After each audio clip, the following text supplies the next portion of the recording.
perkenalkan, nama saya Cornelia Mawarni. Di sini saya akan menjelaskan konflik yang terjadi antara Serikat Pekerja di Timika dengan PT Freeport Indonesia. Penyebab terjadinya konflik ini. Konflik ini berkembang dari adanya tuntutan sebelumnya oleh pekerja, dalam hal ini karyawan, yang menginginkan perubahan sistem pengupahan perusahaan yang dinilai tidak sebanding dengan iklim yang ada dan resiko kerja. Pegawai menuntut kesesuaian upah dan keadilan yang berorientasi pada kesejahteraan pekerja, serta dari adanya berbagai bentuk tekanan-tekanan dari pimpinan perusahaan terhadap karyawan dalam pekerjaan.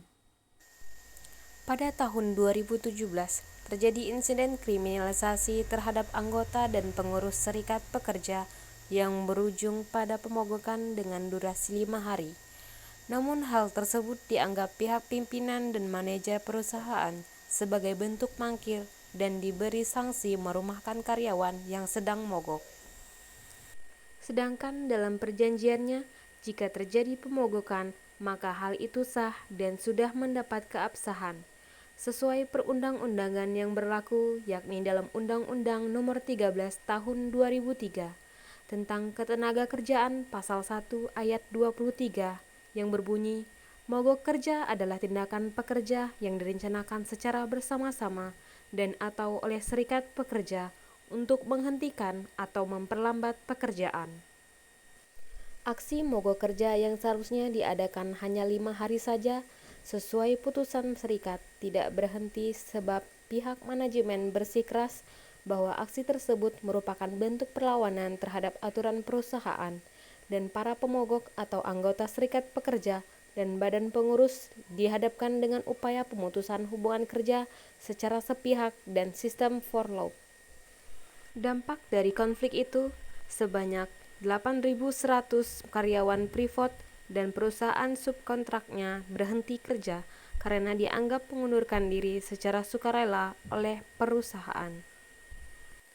Kondisi itu memicu kerusuhan yang dilakukan ribuan mantan karyawan Freeport di area Freeport, Timika pada Sabtu 19 Agustus 2017. Massa merusak dan membakar fasilitas dan kendaraan milik PT Freeport di sekitar Checkpoint 28, Terminal Gorong-Gorong hingga kompleks perkantoran PT Petrosea di Jalan Cendrawasih, Timika. Upaya serikat pekerja dalam mengatasi konflik menurut Bapak TP.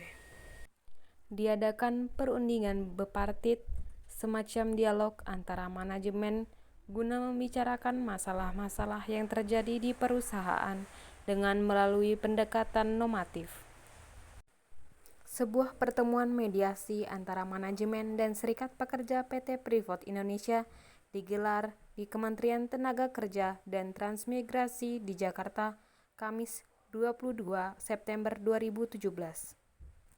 Hasil dari pertemuan tersebut ialah PT Freeport Indonesia dan Serikat Pekerja menyepakati peningkatan upah dan tunjangan karyawan melalui perjanjian bersama untuk jangka waktu 2 tahun, yaitu 2022 sampai 2024.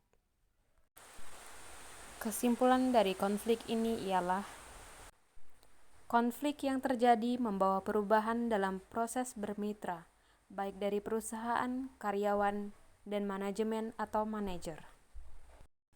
Secara signifikan, kesepakatan itu berlaku bagi mereka yang terkena pemutusan hubungan kerja dan dirumahkan. Sekian penjelasan saya tentang konflik yang terjadi antar Serikat Pekerja dan PT Freeport Indonesia demi memenuhi tugas individu dari mata kuliah Manajemen Konflik. Saya ucapkan terima kasih, kurang dan lebihnya saya mohon maaf.